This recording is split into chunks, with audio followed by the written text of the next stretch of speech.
વિક્રમ સંવત 2080 જેઠ સુદ દશમ તારીખ 16/6/2024 રવિવાર. વાલા ભક્તો, આવો નજીક થઈએ. ભાગ 52 નિયમ પાલન. વાલા ભક્તો, નિયમ પાલવા જોઈએ. નિયમમાં છે બહુ સુખ. નિયમ પાલવા જોઈએ. નિયમમાં છે બહુ સુખ. નિયમ પાલવા જોઈએ. નિયમમાં છે સહુ સુખ. જ્ઞાન નિયમ તોડે તેને નીચે આવે છે દુઃખ.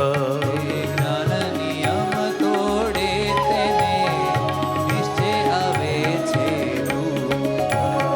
જ્ઞાન નિયમ તોડે તેને નીચે આવે છે દુઃખ. જ્ઞાન નિયમ તોડે તેને નીચે આવે છે દુઃખ. નિયમની બહુ જ મહત્તા છે, બહુ જ મહત્તા. એક નિયમ, બીજી નીતિમત્તા, પ્રામાણિકતા. એની વેલ્યુ બહુ છે, માટે આપણે એની વેલ્યુ મનમાં રાખવી જોઈએ. નિયમ ઉપર પ્રેમ રાખવો જોઈએ. નિયમ પાલન ઉપર પ્રેમ રાખવો જોઈએ. નિયમની મહત્તા, એના લાભો ધ્યાનમાં રાખવા જોઈએ. એનો મહિમા સમજવો જોઈએ. નિયમનો મહિમા. Rules is rules. જો ના પાડીએ તો મુશ્કેલી થાય. થોડાક જ ટ્રાફિક રૂલ્સથી બહાર જવાથી કંઈકના ત્યાં રામ રમી ગયેલા આપણે જાણીએ છીએ. એક જમાનો એવો હતો કે આપણને ક્યારેય એક્સિડન્ટના એવા લાઈવ દર્શન નહોતા થતા, પણ આ વિડીયાઓ આવ્યા પછી ખૂબ યુટ્યુબ વગેરે ચેનલોમાં એક્સિડન્ટના વિડીયાઓ સીસીટીવી વગેરે કેમેરામાં જોવા મળે છે. એમાં ઘણા બધામાં આપણને સ્પષ્ટ દેખાય છે કે આ નિયમ તોડીને ભાગ્યો, થોડીક વાર ઊભો ન રહ્યો, આમ નહોતી હાંકવાની, નિયમ તોડીને આમ હાંકી, એમાં આ ભાઈના રામ રમી ગયા. દેખાય છે ને? માટે નિયમમાં રહેવું, સુખી થવાનો આ શ્રેષ્ઠતમ ઉપાય છે. દુઃખી થવું હોય તો કાંઈ વાંધો નહીં, નિયમની આશી તેશી કરીને મનમાં ફાવે એમ જીવો, પણ નીચે દુઃખ આવે શંકા કોઈ નહીં. એમ ખાવા પીવાના નિયમ છે, હરવા ફરવાના નિયમ છે, હુવા જાગવાના નિયમ છે, બધાના નિયમ છે. નિયમ બારું જવાય નહીં. આખી દુનિયા નિયમ પ્રમાણે જ હાલે છે. એક જરાક પણ આખી સૃષ્ટિમાં સૂર્ય, ચંદ્ર, તારા વગેરે, પૃથ્વી આદિ જે કાંઈ ફરે છે, કોઈ પણ એક સેકન્ડે નિયમ બારા જાતા નથી, અને એક રજ પણ નિયમ બારા જાતા નથી. સમયમાં પણ સાવધાન અને નિયમમાં પણ સાવધાન. આજ પાળવાનું એક દી મોડું પાળીએ એમાંય ફેર છે. સમયોચિત અને નિયમબદ્ધ જીવવું એ બહુ જ સુખદાયક છે, પણ મનમુખી અને દેહાભિમાનીને જાજી આસક્તિવાળા માણસથી એમ જીવાતું નથી. માટે એ વ્યક્તિઓ બધા સમાજમાં હાવ નિમ્ન કક્ષાના હોય, રહે અને એમના મરી જાય છે. એને કોઈ મહાન ગણે નહીં. એ મહાન થઈ શકે જ નહીં. દેહના દાસ, મનના દાસ મહાન ના થાય. નિયમના દાસ હોય, સંતના દાસ હોય, ભગવાનના દાસ હોય, એ જ આ દુનિયામાં ચમકે, એ જ આગળ આવે. એનાથી જ દુનિયા સુખી થાય. એ જ કાંઈક જગતને દેતો જાય. બાકીના જન્મે મરે પૃથ્વીના ભારરૂપ હોય. એમની માતાને 9-10 મહિના પીડા કરનારા હોય. બાકી એનાથી નહીં એના કુટુંબને કે નહીં કોઈ સમાજને ફાયદો.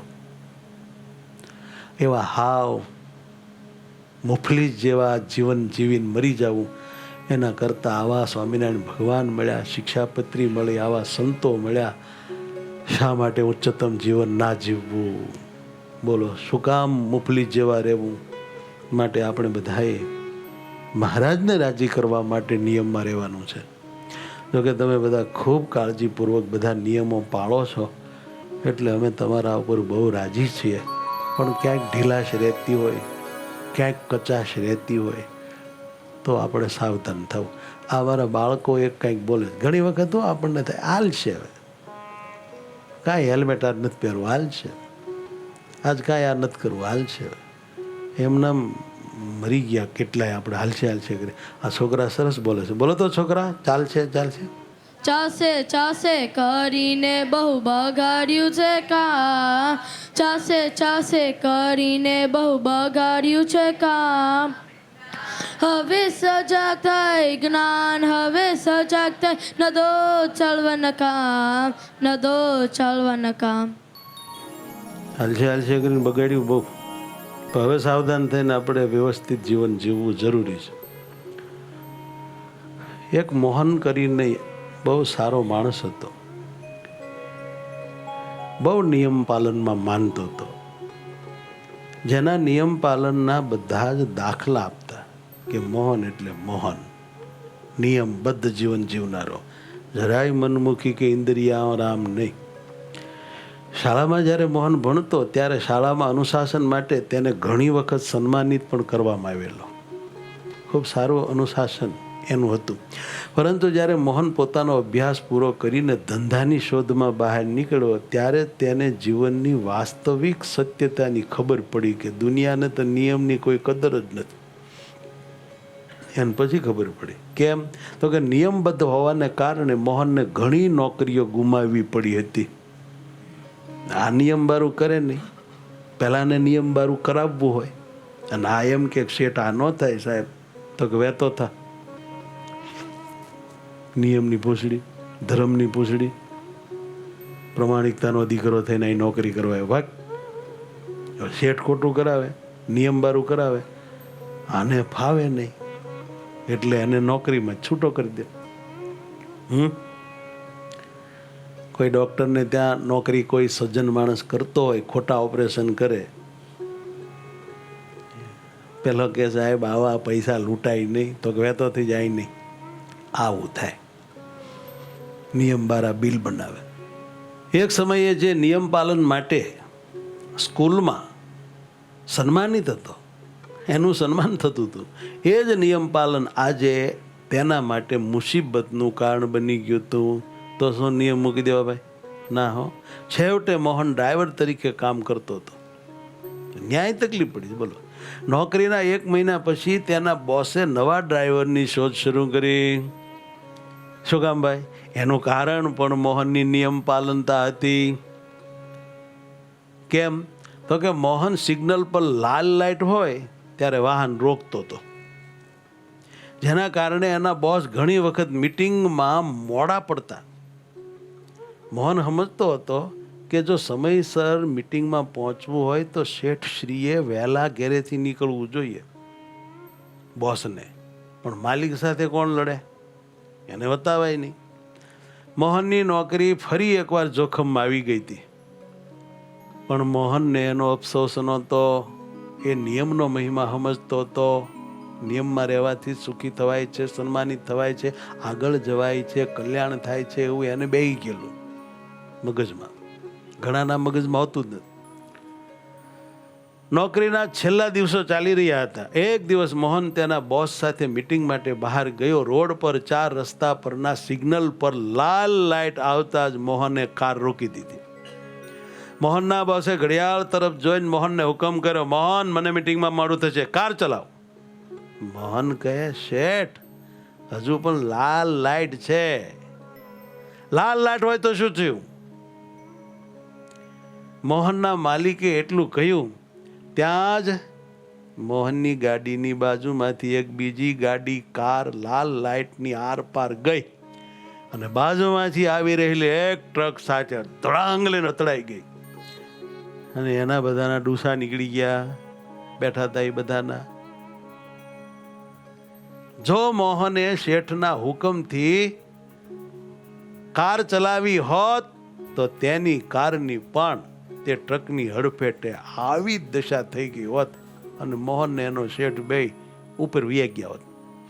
મોહનના માલિકે અખબારમાં આવા ઘણા સમાચાર વાંચ્યા હતા અને ટીવી પર જોયા હતા, પણ તેની નજરે નજર સામે આ ઘટના જોઈને એને પરિસો વળી ગયો. શેઠ ચોંકી ગયા. તે પછી એના શેઠે આખી મુસાફરી દરમિયાન મોહને કાર ક્યાં રોકી અને કેવી રીતે ચલાવી તે વિશે કશું કહ્યું જ નહીં. કાર ચલાવવાની પૂરી સ્વતંત્રતા મોહનને પ્રાપ્ત થઈ ગઈ. કદાચ હવે તેને નિયમ પાલનનું મહત્વ સમજાઈ ગયું હતું. મોત ભળી ગયા છે. બોસે એક દિવસ કીધું, મોહન, આજે તારા નિયમ પાલનના કારણે આપણે બે જીવી રહ્યા છીએ. બચી ગયા છીએ ને જીવીએ છીએ. આજ પછી તું ક્યાંય જતો નહીં મોહન. તું તો મારું જીવન બચાવે, જીવનદાતા છો. તું હંમેશા મારી સાથે જ રહેજે. પગાર વધારી દીધો. શેઠને શેઠાણી આખું ઘર મોહનને બહુ પોતાનો એક કુટુંબનો સભ્ય હોય એ રીતે સન્માનિત કરી પ્રેમથી સાચવવા માંડ્યા. મોહનને ફરીથી સન્માનની લાગણી થઈ.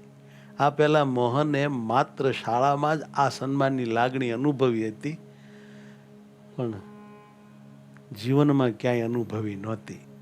એ હવે એને અનુભવવાની. વાલા ભક્તો, આપણા જીવનમાં નિયમ પાલનનું ખૂબ મહત્વ હોવું જોઈએ. જે વ્યક્તિ અનુશાસનમાં રહે છે તે જ સફળતા પ્રાપ્ત કરે છે.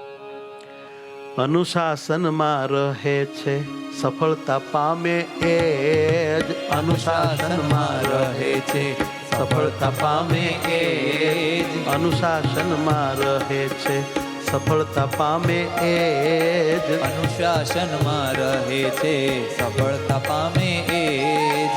જ્ઞાન નિયમ જે તોડે છે, જ્ઞાન નિયમ જે તોડે છે, જ્ઞાન નિયમ જે તોડે છે, જ્ઞાન નિયમ જે તોડે છે, તેને દુઃખ આવે જ, તેને દુઃખ આવે.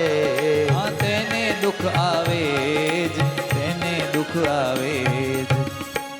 માટે આપણે અનુશાસનમાં નહીં રહીએ તો એક યા બીજા દિવસે, આજ નહીં તો કાલ, જરૂર ખરાબ પરિણામ ભોગવીશું.